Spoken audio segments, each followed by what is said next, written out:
IFCI.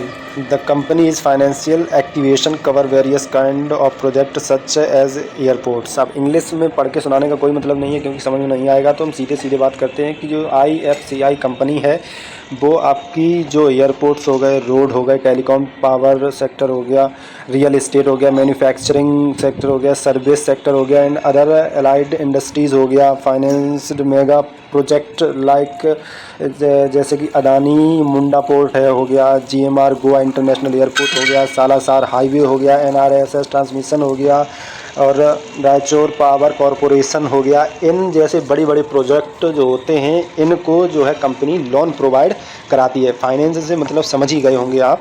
तो अब बात करते हैं इसके फंडामेंटल्स की। तो नमस्कार दोस्तों, आपका हमारे YouTube channel stock analysis VY में आप लोगों का स्वागत है। आशा करते हैं आप लोग सभी स्वस्थ होंगे। तो अब बात करते हैं इसके फंडामेंटल्स की। तो फंडामेंटल जैसा कि कंपनी के बहुत अच्छे हैं। मार्केट कैप की पहले बात करते चलें। मार्केट कैप है 11,390 करोड़ का, करंट प्राइस है 45 रुपये 80 पैसे और 52 वीक हाई है इसका 71 रुपये 80 पैसे और 52 वीक लो है 9 रुपये। तो जैसा कि पता ही चल रहा होगा लगभग 72 रुपये का ये शेयर था। उसके बाद जो है गिरते गिरते 45 रुपये यानी कि 46 रुपये मान के चलते हैं, 46 रुपये पे आके कंसोलिडेट कर रहा है। यानी कि अब कंपनी यहाँ से एक लंबी उछाल के लिए तैयार है। और पी इसका उपलब्ध नहीं है क्योंकि पी बहुत कम है कंपनी का और बुक वैल्यू 15 रुपये के समथिंग है। ROC और ROE तो निगेटिव है, लेकिन फेस वैल्यू 10 रुपये है। तो भविष्य में जो है कंपनी का बोनस या स्प्लिट देने के चांसेस काफ़ी ज़्यादा हैं। तो अब आते हैं इसके एक नज़र डाल लेते हैं चार्ट के ऊपर। तो चार्ट जो है जैसे कि देख रहे हैं आप लोग कि लगभग 9 रुपये से ये स्टॉक भागना शुरू हुआ। भागते भागते लगभग 72 के ऊपर तक गया था। उसके बाद ये डाउन ट्रेंड में आया। ट्रेंड में आने के बाद अब ये जो है यहीं पे 45-40 रुपये के समथिंग ये कंसोलिडेट कर रहा है। यहाँ से फिर एक नए उछाल के लिए तैयार है क्योंकि कोई भी चीज़ है लगातार भागते ही नहीं रह सकती, क्योंकि भागने के बाद जो है उसे थोड़ी देर रुक के रेस्ट भी करना होता है। तो वही मान के चल सकते हैं। और फंडामेंटल्स कंपनी के अभी आगे बात करते हैं।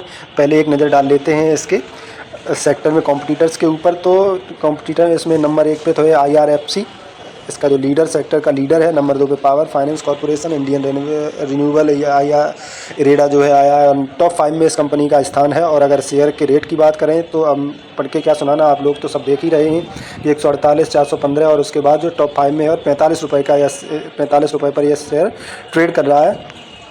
और अब क्वार्टर रिजल्ट की बात कर लें तो क्वार्टर रिजल्ट 2023 से दिसंबर तक जो है 454 सेल जो है एक बार बहुत ज़्यादा पंप हुई थी।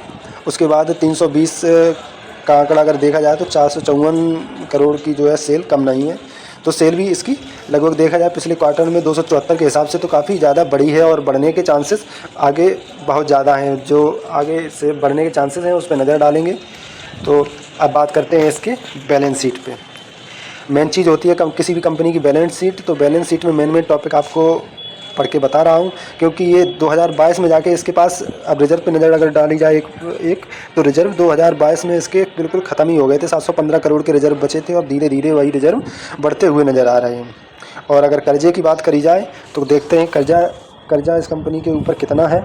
कर्जा ही हमें दिखाता है कि ये कंपनी का आईना क्या है, आगे लंबे समय में ग्रोथ करेगी या ये कंपनी डूब जाएगी। तो लंबे समय में अगर कर्जे की बात करी जाए तो ये बिल्कुल एक तरीके से कर्ज मुक्त कंपनी हो गई थी, लेकिन 5,746 करोड़ का इस कंपनी ने फिर से कर्जा लिया है, जो आगे बढ़ने के लिए अच्छा संकेत है। और शॉर्ट टर्म में इसके पास कोई कर्जा नहीं है, यानी कि कर्ज मुक्त कंपनी है। शॉर्ट टर्म में लंबे समय के लिए जो है थोड़ा इसने कर्जा बढ़ाया है। तो 5,746 करोड़ का कोई कर्जा नहीं होता है जिस हिसाब से इसका मार्केट कैप है उस हिसाब से।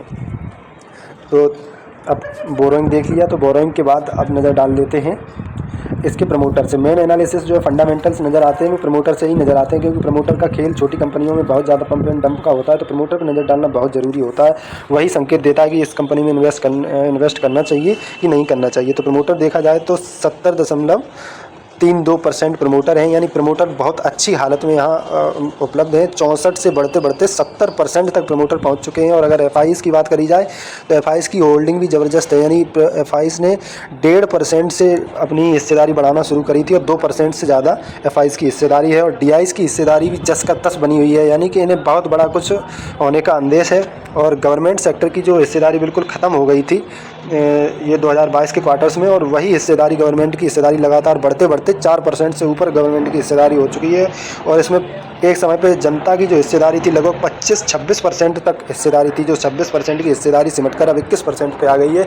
यानी कि भविष्य में बहुत तगड़े रिटर्न देने के इसके चांसेस हैं, और गवर्नमेंट सेक्टर इसमें इन्वॉल्व है, यानी कि गवर्नमेंट ऑफ इंडिया, भारत सरकार इसमें इन्वॉल्व है। तो किसी तरीके के खतरे या कंपनी के डूबने के चांसेस ना के बराबर हैं। अगर और अब बात कर लेते हैं इसके टारगेट, तो टारगेट काफ़ी बड़े होने वाले हैं। हो सकता है कि 100 रुपये का टारगेट 2024 में ही ये अचीव करके आप लोगों को दिखा दे, और इसमें पैनिक करने की कोई आवश्यकता नहीं है। और अगर बात करें तो आप लोग जो नए जो इन्वेस्टर हैं वो आप लोग किस तरीके से शेयर खरीदते हैं, नए लोग आए तो एक बार आके देखा अरे कंपनी काफ़ी सस्ती है, आते ही एक ही बार में पूरा कैपिटल डाल दिया कि अब बस इसमें इतने रुपए का शेयर खरीद लिया, अब मेरा इतना गुना इतना परसेंट या जो भी आप अपने अंदर कैलकुलेट करते हो उस हिसाब से मुझे रिटर्न मिल जाएगा। जबकि इस तरीके से शेयर कभी नहीं खरीदना होता है।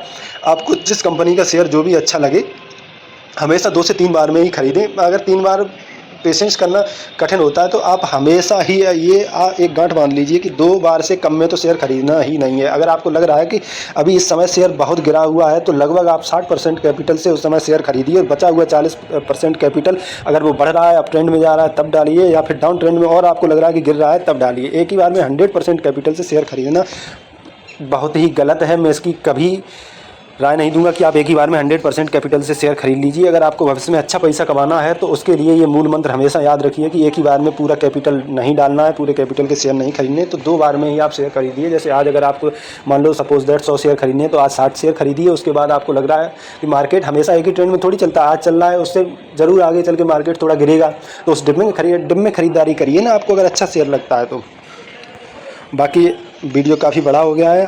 अगर आप लोगों को वीडियो अच्छे लगते हों तो प्लीज़ लाइक और सब्सक्राइब जरूर करिए चैनल को, जिससे हमारा मोटिवेशन बना रहे और आप लोगों के सामने ऐसे ही अच्छे स्टॉक का फंडामेंटल एनालिसिस कर करके आप लोगों के सामने लाते रहें। और कोई भी चीज़ जिसके बारे में आपको जानकारी चाहिए कमेंट सेक्शन में कमेंट के माध्यम से आप लोग ज़रूर बता सकते हैं। आपको वैल्यूएबल उसका रिप्लाई मिलेगा और अच्छे स्टॉक और फंडामेंटल्स आपको आपके सामने लाते रहेंगे। जो अंडर वैल्यूड शेयर हो गए और ओवर वैल्यूड हैं उनके बारे में भी आपको समय समय पे बताया जाता रहेगा। तो आशा करते हैं आप लोगों को वीडियो अच्छा लगा होगा। धन्यवाद।